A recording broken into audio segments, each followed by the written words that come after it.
अस्सलाम वालेकुम मम्मी के रेस्टोरेंट्स, कैसे हैं आप सब। उम्मीद है आप सब बिल्कुल ठीक ठाक होंगे। हमारी आज की जो वीडियो है इसके अंदर हम लोग डिस्कस करेंगे कोर्स ऑफ एक्शन को। और बच्चों को ये वाला पार्ट बहुत मुश्किल लगता है। लॉजिकल रीजनिंग का सेकंड पार्ट है, सेकंड सीरीज़ है हमारी लॉजिकल रीजनिंग की। फर्स्ट सीरीज़ में हम लोगों ने डिस्कस किया था सीरीज़ एंड सिम्बल्स को, और सेकेंड में हम लोग कोर्स ऑफ एक्शन को डिस्कस करने वाले हैं। तो आज की वीडियो के अंदर हम लोग कोर्स ऑफ एक्शन को कम्प्लीटली डिस्कस करेंगे, और उम्मीद है मुझे कि आप लोगों को चीज़ें काफ़ी अच्छे से समझ आना स्टार्ट हो जाएंगी। इसमें कोई भी ऐसा लॉजिक नहीं होता है, इसे सिंपली हमने स्टेटमेंट को पढ़ना होता है, और उसके बाद हम लोगों ने इसमें कोर्स ऑफ एक्शन का मतलब होता है कि किस चीज़ का हम एक्शन लेते तो ये ना हो, या ये हो चुका है तो अब हम किस चीज़ का इसमें एक्शन लें। तो आपने एज अ जो है ना वो सोच विचार वाला आदमी बन के इसको सोचना होगा। ओके बच्चों, तो स्टार्ट करते हैं। पहला हमारे पास स्टेटमेंट है, a blast was triggered off injuring many when the night shift workers at an ordnance factory were handling for signalling explosive. ठीक है, अब ये आप लोगों को समझ आया कि बताया जा रहा है कि एक ब्लास्ट ट्रिगर हुआ है और बहुत सारे लोगों की इंजरी हुई, बहुत सारे लोग इंजर्ड हो गए, बहुत ज़्यादा को जख्म आ गए। और नाइट शिफ्ट हमारे पास जो वर्कर्स थे वो एक फैक्ट्री में, ऑर्डिनरी फैक्ट्री में काम कर रहे थे, और एकदम से बहुत ज़्यादा एक्सप्लोसिव चीज़ें होना स्टार्ट हो गई, मतलब बम फट गया। अब कोर्स ऑफ एक्शन क्या, अब हमें इस चीज़ के बाद क्या एक्शन लेना चाहिए। The factory of management should train its staff as regard to the safety expect of handling such explosive material. हाँ बिल्कुल, फैक्ट्री के मैनेजमेंट को चाहिए कि वो एक स्टाफ को ट्रेन करें कैसे वो इसके खिलाफ कैसे वो अपनी सेफ्टी को हैंडल करे, ये तो हमें ट्रेन करना चाहिए, यानी वन तो होगा। दूसरा हमारे पास the service of the supervision in charge of the night shift should be terminated immediately. ये बात भी बिल्कुल सही है भाई, जब वो नाइट शिफ्ट में काम कर रहा है तो उसको मेरे ख्याल से बहुत सोच समझ के, बहुत ध्यान से सारी चीज़ों को देखना चाहिए। अब एक बम रखा गया कि किसने रखा, कैसे रखा वो, और फिर वो फटा, तो लाइक इसके पीछे ऑब्वियसली उसका भी हाथ है जो कि एक सुपरवाइजर इंचार्ज है, और अगर हाथ नहीं है तो उसकी इसमें लापरवाही है, क्योंकि उसने किसी को अंदर आने दिया जिसने आके बम रखा और सारी सेटिंग की ऑब्वियसली। तो फर्स्ट और सेकेंड पॉइंट तो हमारे हिसाब से बिल्कुल करेक्ट है। थर्ड पॉइंट अगर हम देख लें तो कह रहे हैं फैक्ट्री को इमीडिएट स्टॉप कर देना चाहिए रात को काम करना, तो ऐसा तो हो ही नहीं सकता, ऑब्वियसली हर तरह की शिफ्ट्स होती हैं। तो मेरे ख्याल से 1 और 2 करेक्ट है। तो हम देखेंगे हमारे पास ऑप्शन ओनली 1 एंड 2 फॉलोज में डी ऑप्शन करेक्ट आ रहा है।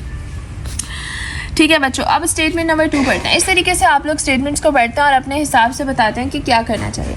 अ large number of tribal inhabitants are found to have been suffering from various disease due to exposure to radio active waste near the uranium mine. अब एक बहुत बड़ा tribes था, ठीक है, एक काफिला, एक हम कह सकते हैं कि एक झुंड था, एक ग्रुप्स था पीपल का, जो कि बहुत ज़्यादा वेरियस डिजीज़ से सामना कर रहा था। और वो इसलिए था क्योंकि वो यूरेनियम का एक माइन था, एक पूरी वो थी, उसके पास वो रह रहा था, तो उसको रेडियो एक्टिव वेव्स की वजह से काफ़ी डिजीज़ हो रही थी। अब हमारे पास इसमें जो है वो है, the government should immediate close down the mine. ऐसा तो पॉसिबल ही नहीं है भाई, आप उनको शिफ्ट करोगे ना, ट्राइब को शिफ्ट करोगे, आप उस माइन को क्लोज तो नहीं करोगे। फिर the government should immediately take steps to save local people from exposure to radio active waves. हाँ बिल्कुल, गवर्नमेंट को स्टेप लेने चाहिए। फिर इसके बाद हमारे पास जो नेक्स्ट ऑप्शन है वो है, the tribal should be rehabilitated at a safer place. हाँ बिल्कुल, उनको किसी सेफर प्लेस पे लेकर भी जाना चाहिए। तो यानी कि हमारा सेकेंड और थर्ड ऑप्शन बिल्कुल करेक्ट है। तो हम देखेंगे यहाँ पे हमारे पास ये रहा option, only second and 2 follows, तो इसमें हमारे पास डी ऑप्शन बिल्कुल करेक्ट आ जाएगा। तो बच्चों ये चीज़ें मुश्किल नहीं है, आप लोग को सिर्फ अपने आप को इतना काबिल बनाना है कि आप लोग उसको चीज़ों को इंग्लिश पढ़ के समझ सकें। अगर आप सिंपल इंग्लिश पढ़ के चीज़ों को समझ सकते हैं तो आपके लिए ये लॉजिकल रीजनिंग बिल्कुल मामूली सा काम है। अच्छा, फिर हमारे पास देखिए, India pre eminent position in the world, black pepper production and trade in danger at some of the countries which recently start production of the king of the pieces crop from Indian root stocks are farming better by adopting modern cultivating particles. कह रहे हैं जो हमारे पास black pepper वगैरह की production होती है तो वो डेंजर में है इंडिया की, क्योंकि और कुछ ऐसी कंट्रीज है जो बहुत अच्छे से उसको प्रोड्यूस कर रही हैं और बहुत ज़्यादा मॉडर्न कल्टिवेटिंग प्रैक्टिस से उसको कर रही हैं। अब हमें क्या करना चाहिए, India should immediately stop supplying root stocks for black pepper to other countries. नहीं बिल्कुल, अगर वो बिल्कुल स्टॉप कर देगा तो उसका तो बिल्कुल काम ही बैठ जाएगा। सेकेंड ऑप्शन है, India should adopt modern technology for cultivating black pepper to complicate in international market. हाँ बिल्कुल, अगर उसे इंटरनेशनल मार्केट से कम्पीट करना है तो उसे चाहिए कि वो मॉडर्न टेक्नोलॉजी का इस्तेमाल करे। थर्ड ऑप्शन में हमारे पास कह रहे हैं कि India should reduce the price of its black pepper to remain competitive in the world. नहीं, अगर वो अपनी प्राइस को रिड्यूस कर देगा तो उसका प्रॉफिट कम हो जाएगा, तो उसको चाहिए कि वो मॉडर्न तरीकों को इस्तेमाल करे। तो ओनली 2 फॉलोज। ठीक है बच्चों, अब हम क्वेश्चन नंबर 4 देख लेते हैं। क्वेश्चन नंबर 4 में हमसे कह रहे हैं, in Teachers Day function, Shri Sharma, a state awarder, was a retired principal, had questioned the celebration of Teachers' Day in today's materialistic world. अब इसमें हमारे पास जो ऑप्शन आ रहा है कोर्स ऑफ एक्शन के अंदर वो है the expenditure of the teachers day celebration should be reduce. नहीं, एक्सपेंडिचर की तो यहाँ बात ही नहीं की गई है।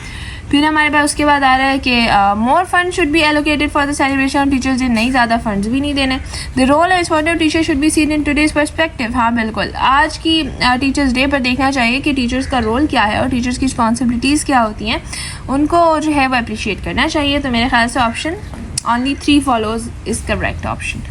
ठीक है बच्चों, यहाँ पे हमारे पास 4 क्वेश्चन डिस्कस हो गए हैं। आप लोग साथ साथ अपने पास भी आंसर्स मार्क करते जाइएगा सारे क्वेश्चंस के, और टोटल 19 क्वेश्चन आएंगे। ठीक है, क्वेश्चन नंबर 5 हम देख लेते हैं जल्दी से। The state government has decided to declare Kala Azrak as a notifiable disease under the Epidemic Act. Under the Epidemic Act 1897, family members and neighbors of the patients are liable to punish in the case they did not inform to state authorities। कहा जा रहा है कि state government ने एक decide किया कि अगर किसी को काला अजरक जो है एक डिजीज़ है वो होगा तो वो एक एपिडेमिक डिजीज़ होगा, यानी फैलने वाला डिजीज़ होगा, और उसके नेबर्स और पेशेंट्स ने अगर ना बताया गवर्नमेंट को कि इनके बंदे को डिजीज़ है तो उन्हें पनिश किया जाएगा अथॉरिटीज़ की तरफ से।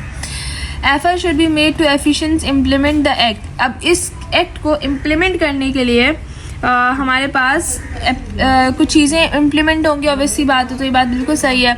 The sage of punishment should be propagated through mass media so that the people become aware to the stream action. तो जो पनिशमेंट दी जाएगी वो चाहिए कि वो मीडिया पे भी लेकर आए ताकि और पीपल्स को भी पता चले। तो बिल्कुल अगर हमने इस एक्ट को जो है वो चलाना है, इस एक्ट पर अमल करवाना है लोगों को, तो हमें दोनों काम करने पड़ेंगे। तो इसका ऑप्शन हमारे पास होगा इफ़ ओनली कंक्लूजन 2, नहीं if both conclusion 1 and 2 follows. Okay बच्चों, फिर क्वेश्चन नंबर 6 हम देख लेते हैं। क्वेश्चन 6 हमें कह रहा है if the faculty members also join the strike there is going to be a serious problem.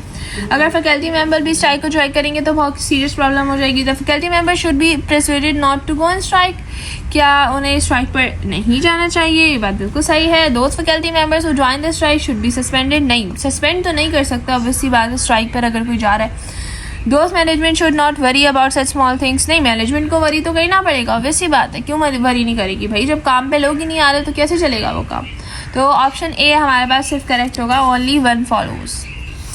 Question number 7 हम लोग देख लेते हैं। इसके अंदर हमें बोल रहे हैं there have been many instance of dacoities and looting in many passengers train this year. बहुत ज़्यादा ऐसे इंस्टेंस हो रहे हैं, लूट मार हो रही है पैसेंजर ट्रेन में इस साल।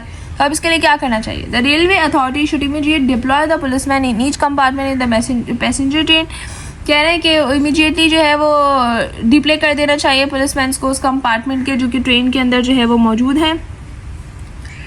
और इसके बाद हमारे पास लिखा है the passenger travelling by train should be given training on how to tackle with the dacoit and looters. हाँ बिल्कुल, ये दोनों काम ही करने चाहिए, या फिर दोनों ही मेरे ख्याल से नहीं करने चाहिए। नहीं, दोनों ही करने चाहिए। तो इसका हमारे पास ऑप्शन जो करेक्ट होगा वो होगा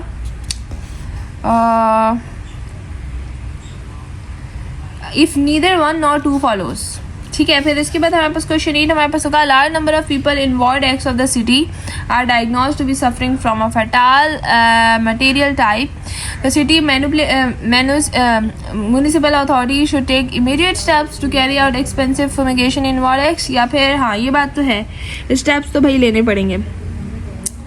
या the people in the area should be advise to take steps to avoid mosquito. हाँ दोनों चीज़ें हमें करनी पड़ेंगी ना।